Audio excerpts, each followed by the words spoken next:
Under the glowing lights of Wembley Stadium, a sea of 90,000 voices rumbled with anticipation. The air was thick with electricity. This wasn't just a fight, it was a collision of eras. On one side stood Anthony Joshua, the undefeated king, a towering force of power and precision, Olympic gold medalist, heavyweight champion, a man who had destroyed nearly every opponent placed in front of him. But across the ring stood something far more dangerous than hype. Alexander Povetkin wasn't just another challenger. He was a seasoned warrior, a 2004 Olympic gold medalist with years of experience, 34 victories, and devastating knockout power. Shorter, yes, but compact, explosive, and incredibly skilled. For 5 years, he had not tasted defeat. Tonight he wasn't here to test Joshua. He was here to break him. The bell rang and immediately the tension exploded into action. Povetkin moved fast, slipping under Joshua's reach, closing the distance with frightening ease. His hooks were sharp, his timing precise. Joshua tried to establish his jab, to control the range, but Povetkin refused to stay at distance. Then suddenly, a shock moment. A powerful shot from Povetkin snapped Joshua's head back, and for a split second, the champion stumbled. The crowd gasped. This wasn't the script they expected. Joshua held on, regaining composure, but the message was clear. This fight would not be easy. This was not dominance, this was danger. And as the first round closed, one truth echoed through Wembley. The champion had been tested, and the war had just begun. As the fight moved into the middle rounds, the intensity only grew. Alexander Povetkin began to settle into his rhythm, showcasing the experience that had made him one of the most feared heavyweights in the world. He slipped punches with subtle head movement, countering Joshua with sharp, punishing shots over the top. Every time Anthony Joshua threw a lazy jab, Povetkin answered with a thunderous right hand. The champion's nose began to show signs of damage, while Povetkin's eyes slowly swelled from the return fire. It was becoming a brutal, grinding contest, one where every exchange carried danger.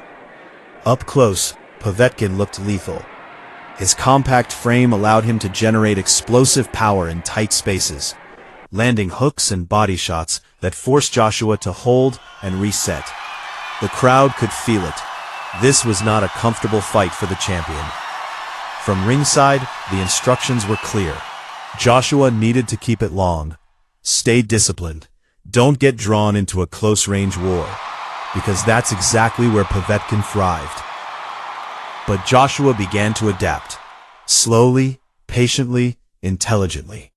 He started using his footwork, circling the ring, creating space. His jab became sharper, more purposeful. Instead of forcing the knockout, he began to build his attack, measuring Povetkin, studying him, waiting for the perfect opening. Meanwhile, Povetkin continued to press, launching bursts of heavy punches, trying to break through before the younger man could fully take control. But with each passing round, there was a subtle shift. The challenger was still dangerous, still explosive, but he was beginning to slow, and the champion was just getting started. By the time the fight entered the second half, the momentum had begun to tilt. Anthony Joshua was now in control, calm, composed, and calculating every move. His jab snapped with authority, keeping Alexander Povetkin at bay, forcing the veteran to work harder just to close the distance. Povetkin still had danger in his hands, throwing sudden bursts, looking for one fight-changing moment. But the speed wasn't quite the same. The energy was fading, and Joshua could see it. Then came the moment everything changed. Joshua planted his feet and unleashed a perfectly timed right hand straight down the middle. It landed clean. Povetkin staggered. The crowd erupted into chaos. Sensing the finish, Joshua stepped forward with precision and power.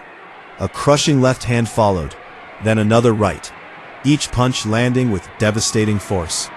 And then, down goes Povetkin. The stadium exploded as the Russian warrior hit the canvas. Somehow he rose again, brave, determined, refusing to quit. But the damage had been done. Joshua closed in, relentless now. Another combination crashed through Povetkin's guard, sending him reeling once more. The referee stepped in, waving it off. It was over. At 1 minute and 59 seconds of round 7, the fight was stopped.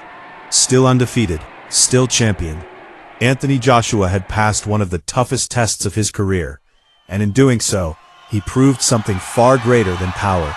He proved he could adapt, survive, and conquer.